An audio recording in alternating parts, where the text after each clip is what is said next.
Jadi apa?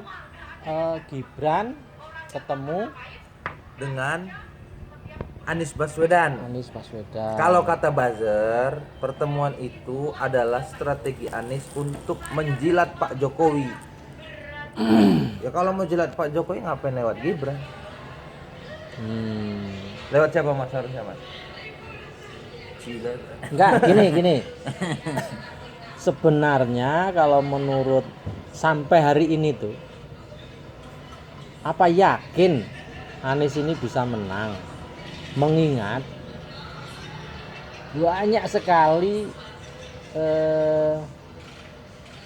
ketidakmungkinannya itu. Jadi ibarat orang bertanding itu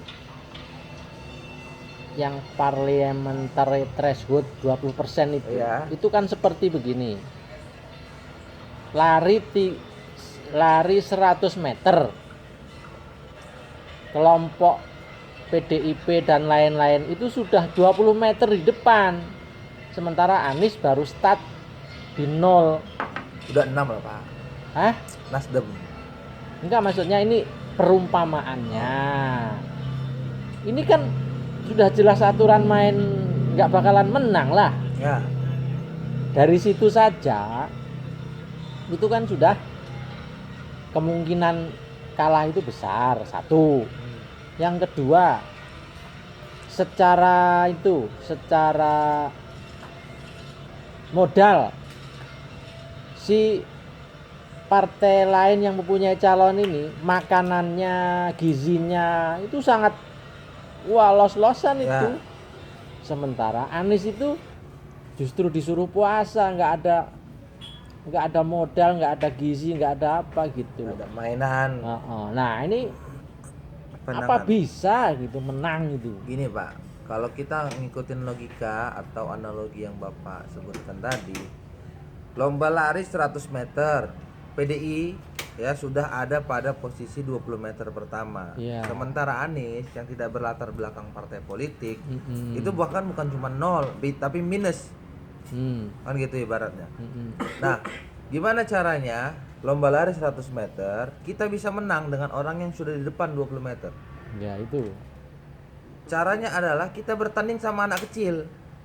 Maka hari ini buatlah partai PDIP itu seperti partai anak kecil. Loh, Buat mereka berantem. partainya Iya. apa calonnya? Ya partainya lah Pak. Partainya. Gitu. Sekarang kan seperti anak kecil.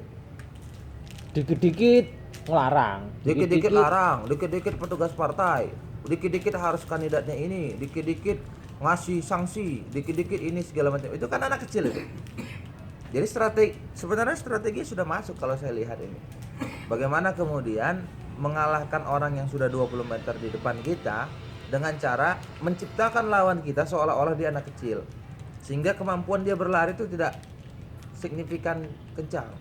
Dan ini setelah dilakukan ini. Kalau menurut saya ya. Kalau menurut Pak Dr. Yunus gimana ini? Ya, Masih bisa menang nggak Anies itu?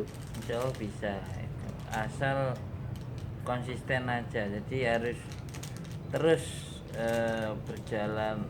Semuanya harus Dilakukan. ini usaha untuk menuju kemenangan itu harus Dirajut. terus dilakukan secara Masif, dan progresif, gitu ya. vitaminatif.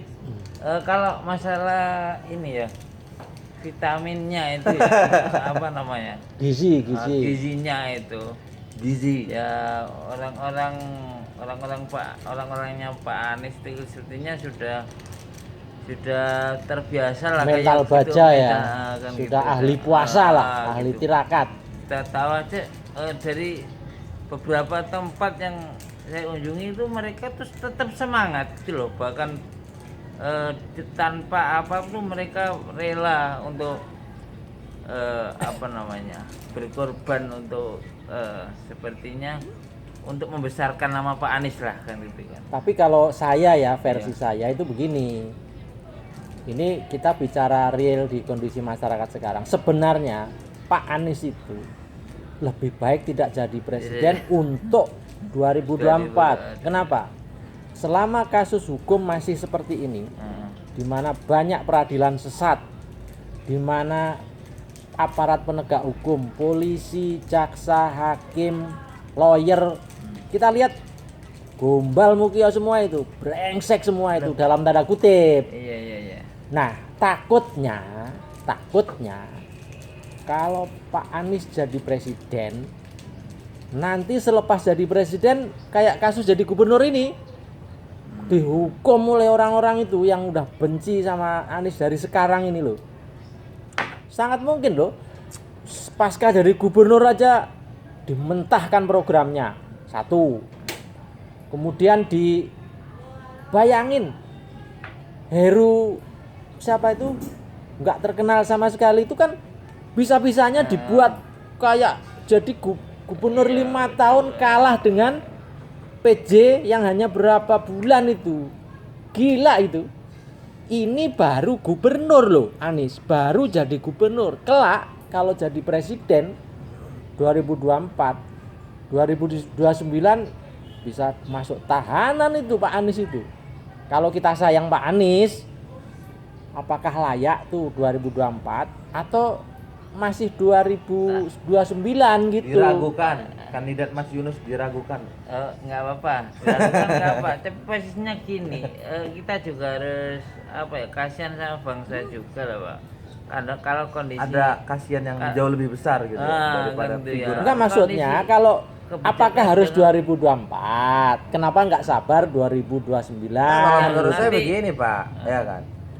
Menunggu yang dari partai PDIP itu wafat misalnya gitu. Coba kita bayangkan Pak, ya. Hari ini ya, Ah, ada tidak sosok di luar partai politik itu yang yang- elektabilitasnya itu menyaingi Anies Baswedan? Iya, itu jangan. Sepanjang sejarah demokrasi kita. Nah iya berarti kan partai itu juga brengsek juga kan, nggak punya calon itu, nggak punya calon dari betul. bukan orang kos gitu loh, semacam PDIP. Bagaimana? Berarti pengkaderannya juga nggak bener juga itu, ya nggak? Itu yang pertama. Ah, Elektabilitasnya tinggi artinya masyarakat menginginkan. Semua kan kembali kepada masyarakat. Akan Iya. tetapi yang Bapak bilang bahwa ketika kemudian Anies Baswedan demisioner sebagai gubernur DKI Jakarta, kemudian banyak pihak-pihak, aparat-aparat penegak hukum yang kemudian disinyalir mau melakukan kriminalisasi. kriminalisasi kepada Anies Baswedan. Sebenarnya di atas gubernur masih ada presiden. Hari ini kan PJ gubernur itu adalah orangnya presiden juga, karena dia berasal dari sekretariat kabinet kalau nggak salah ya. Dan masih aktif kan beliau di dua posisi itu, baik PJ gubernur maupun jabatan dia di mendampingi Pak Jokowi atau melayani Pak Jokowi. Nah, kalau Anies Baswedan menjadi presiden, ya tentu kekuatan dan kapasitas dia akan jauh lebih besar. Iya. Ya, sehingga orang-orang yang berniat Iya. untuk mengkriminalisasi itu memiliki batasan, karena yang akan mereka kriminalisasikan adalah pimpinan mereka Orang langsung, besar, atasan mereka iya, langsung. Gitu. Jadi menurut saya keraguan itu bisa jadi terjadi, namun besar juga kemungkinan tidak terjadi. Karena dia presiden, orang nomor 1 Pak di Indonesia Pak. Contoh pada waktu itu kasus Senturi, ya Ya. Pak Budiono ya terlibat dan lain sebagainya, sampai sekarang belum Nggak Clear ada ya? belum anunya clear. kan, Itu iya. wakil presiden Pak, kan gitu. Apalagi Karena masih ada asumsi itu di publik. Pak Harto kalau Nah, di Pak Harto Harto juga Pak sama Harto kan luar biasa. kasusnya. Lah iya kan itu juga. Apa kita ungkap semua aja? Pak SBY, Gus Dur, Gus Dur. Bulog Gate Semuanya kan. dan lain sebagainya. Semuanya kan hilang udah kalau Jadi ya, ada satu kebiasaan bangsa, Bangsa ini kita ini. yang Ya, kemudian ya, bukan betul. hanya mengkriminalisasi yang lebih lemah, tapi melindungi yang lebih kuat. Oke lah kalau begitu. Jadi ini gini aja lah. Jadi ini masih bisa Pak Anies ya. Nah sekarang doa supaya Pak Anies menang apa itu Doa, Pak Mas. Yunus? ya doa ya Bukan dalam bahasa Arab dong. Harus Mas, doa Mas. Kalau memang Pak Anies mau menang Mas harus Bismika. doa Mas. Allahumma bismika. Itu. Ya enggak ya. Allahumma Ya udah. barik lana. Kan belum berapa. Kita kan baru mau Iya, saya kira dialog pagi ini ngopi pagi. tim Jelajah Kopi Nusantara juga bicara politik, moga-moga bermanfaat. Begitu teman-teman, Peci Miring, Ahmad Bahar dan Pak Dr. Tommy, Pak Dr. Yunus mengucapkan selamat dan selamat. Selamat berpusing ria.